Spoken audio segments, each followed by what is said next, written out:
네, 반갑습니다, 여러분. 조코피티브 조현일입니다. 자, 2025 NBA 플레이오프 이제는 네 팀만 살아남았습니다. 동부 컨퍼런스 뉴욕 닉스와 인디애나 페이서스, 서부 컨퍼런스 미네소타 팀버울브즈와 오클라호마 시티 썬더인데 이제 컨퍼런스 결승을 앞두고 있습니다. 컨퍼런스 결승은 한국 날짜로 5월 21일 수요일부터 진행이 되고요.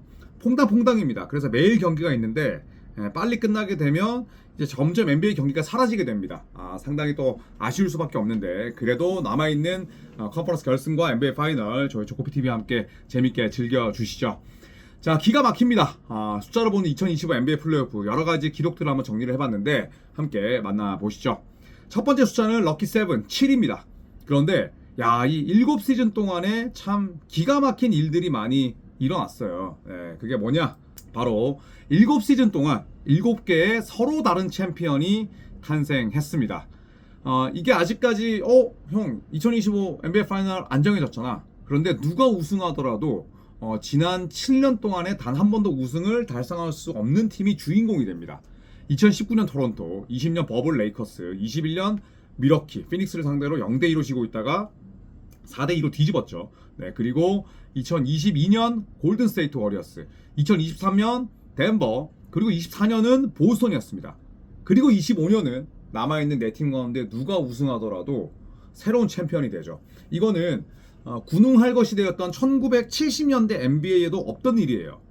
그만큼 지금은 왕조를 구축하기가 어려워졌고, 이게 뭐 여러 가지 이유가 있죠. 전술의 발전, 그 다음에 또 더 잦아지고 있는 부상, 그 다음에 또 새로운 셀러리 캡 제도, 여러 가지 이유가 있는데 보는 입장에서는 꿀잼입니다. 물론 왕조가 있고 그 다음에 공공의적 퍼블릭 애니미가 있어야 또 리그 흥행이 더욱더 가속화된다, 뭐 이런 평가도 있긴 합니다만 개인적으로는 더 재밌는 것 같아요.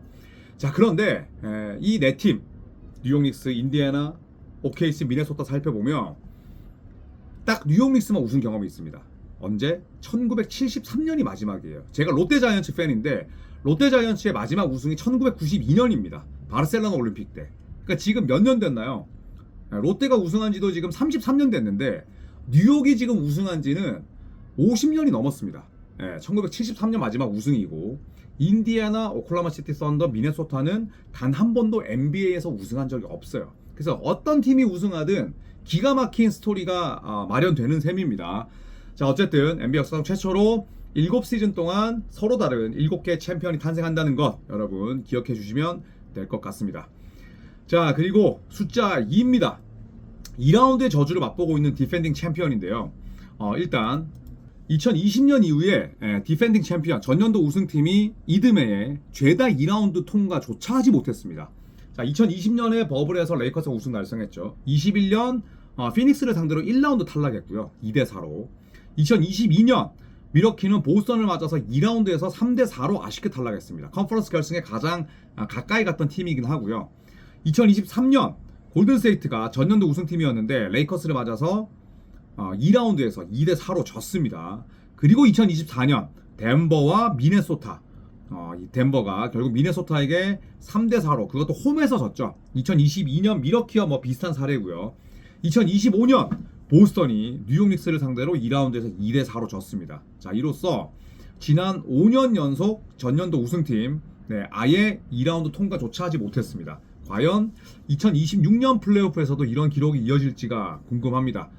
보통은 우승하고 뭐 백투백조차 지금 없었으니까 그래도 컨퍼런스 결승은 한 팀 정도는 가지 않았을까 싶었는데 아예 없습니다. 자, 그리고 60이라는 숫자 한번 주목할 필요가 있죠. 60승 두 팀이 2라운드에서 탈락했습니다. 2007년 이후에 18년 만에 처음이에요.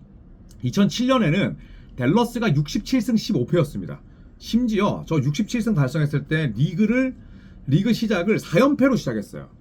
개막 첫 4경기를 다 졌습니다. 그런데 이후에 78경기에서 67승 달성한 거였어요. 그런데 요때 1라운드 상대가 누구였냐? 바로 골든스테이트 워리어스였습니다. 이때 뭐 몬테 앨리스, 뭐 스티븐 잭슨, 뭐 베런 데이비스, 뭐 이런 선수도 있었거든요. 알 해링턴 있었고.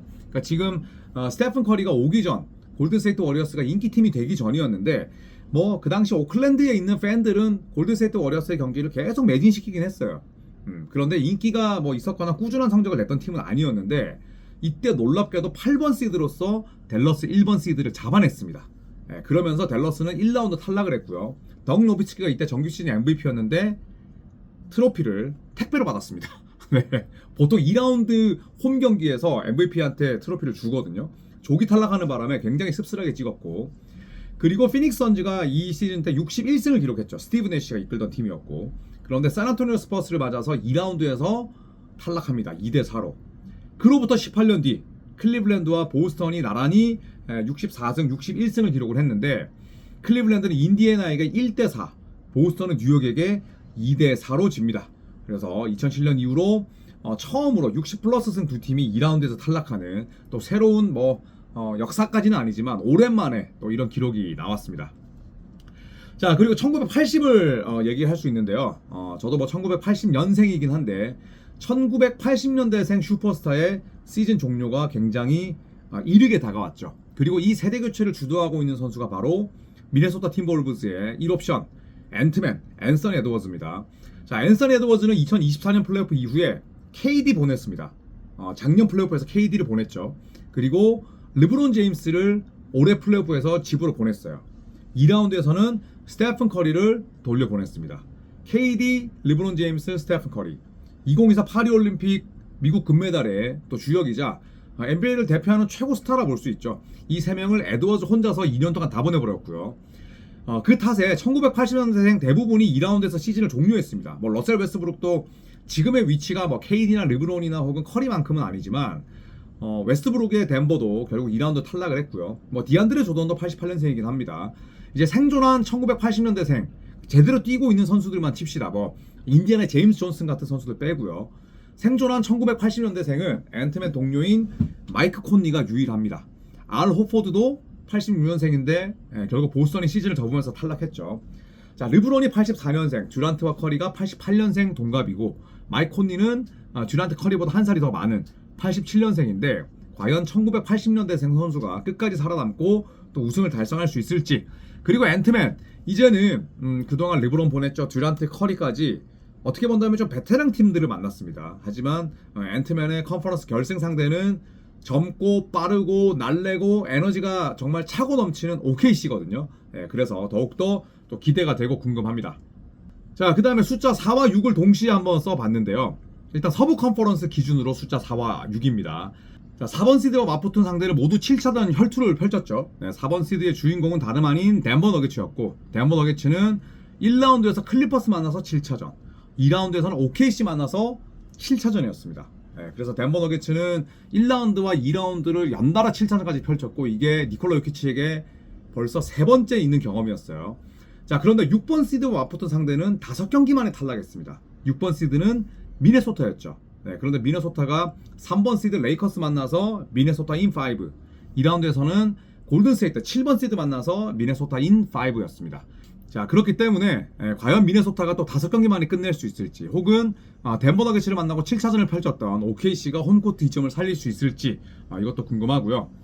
자, 그리고 마지막으로 4대1이냐 4대2냐 한번 살펴봤습니다. 1, 2번 시드를 차례로 잡으면서 인디애나와 뉴욕이 동부 컨퍼런스 파이널에 올랐죠. 자, 인디애나는 공교롭게도 두 라운드 모두 4대1로 상대를 꺾었습니다. 10경기밖에 소요되지 않았고요.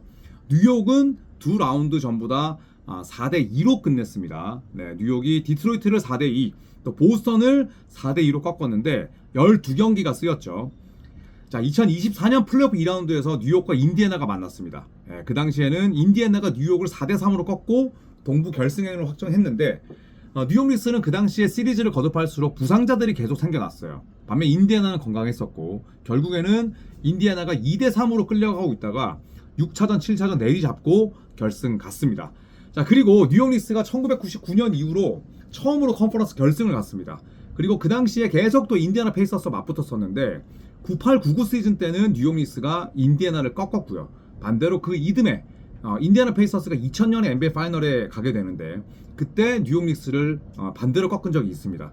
그만큼 뉴욕과 인디애나는 굉장히 플레이오프에서 많이 맞붙었고, 이미 지난해 2라운드에서 맞붙었을 때도 뉴욕과 인디애나 지역에서는 라이벌이 다시 만났다 난리가 났었죠. 그런데 이번에는 무대가 세미파이널이 아니라 컨퍼런스 결승입니다. 그렇기 때문에 평소에 비해서 레지 밀러에 대한 하이라이트도 많이 나올 거고요. 예, 그리고 그 밀레니엄 전후, 세기말 전후의 뉴욕닉스 멤버들. 지금 제일런 브런슨의 아버지가 또 그때 있었거든요. 그때 컨퍼런스 결승 멤버였습니다. 뭐 앨런 휴스턴, 라트레스 프리어, 레리 존슨, 패트릭 유잉, 지금 메디슨 스퀘어 가든에 엄청 많이 오고 있잖아요. 인디애나도 또 레전드들을 한번 홈코트로 초대할지도 궁금합니다. 그 당시에 뭐 레지 밀러, 그리고 골든스테이트 워리어스의 감독이었던 마크 잭슨, 그리고 얼마 전에 경기장에 한번 왔었습니다. 데릭 맥키라는 선수가 있었고, 또 그 당시에는 뭐 샘 퍼킨스, 마이클 조던의 대학교 선배기도 해요. 뭐 릭 스미츠, 또 전태풍 선수가 엄청나게 존경하는 대학교 선배 트래비스 베스트, 뭐 이런 베테랑들을 또 총출동시킬 수도 있습니다. 그런 역사들이 서려 있는 굉장히 재밌는 동부 컨퍼런스 파이널이 될 예정이니까요. 또 많은 관심을 가져주시면 좋을 것 같습니다. 동부 컨퍼런스는 5월 22일 목요일부터 시작을 합니다. 그리고 서부 컨퍼런스는 5월 21일 수요일부터 먼저 스타트를 하니까요. 수요일부터 당분간은 뭐 최소 한 경기씩은 있으니까 저희 조코피 TV와 또 스포 TV를 통해서 재밌게 또 NBA를 즐겨주시면 좋겠습니다. 제가 뭐 생각나는 숫자들만 이렇게 정리를 했는데 중간중간에 제가 또 이런 것들 정리해서 컨텐츠로 만들 수 있도록 하겠습니다. 항상 플레이오프 때도 저희 조코피 TV 많은 사랑을 해주셔서 감사하고요. 저는 뭐 이번 주는 아마 목요일에 라방을 하지 않을까 하는데 지난주 금요일에 긴급 라방을 했는데 또 분위기가 너무 좋았습니다. 라방 날짜 정해지는 대로 빠르게 또 공지를 드릴 수 있도록 하겠습니다. 여러분 고맙습니다.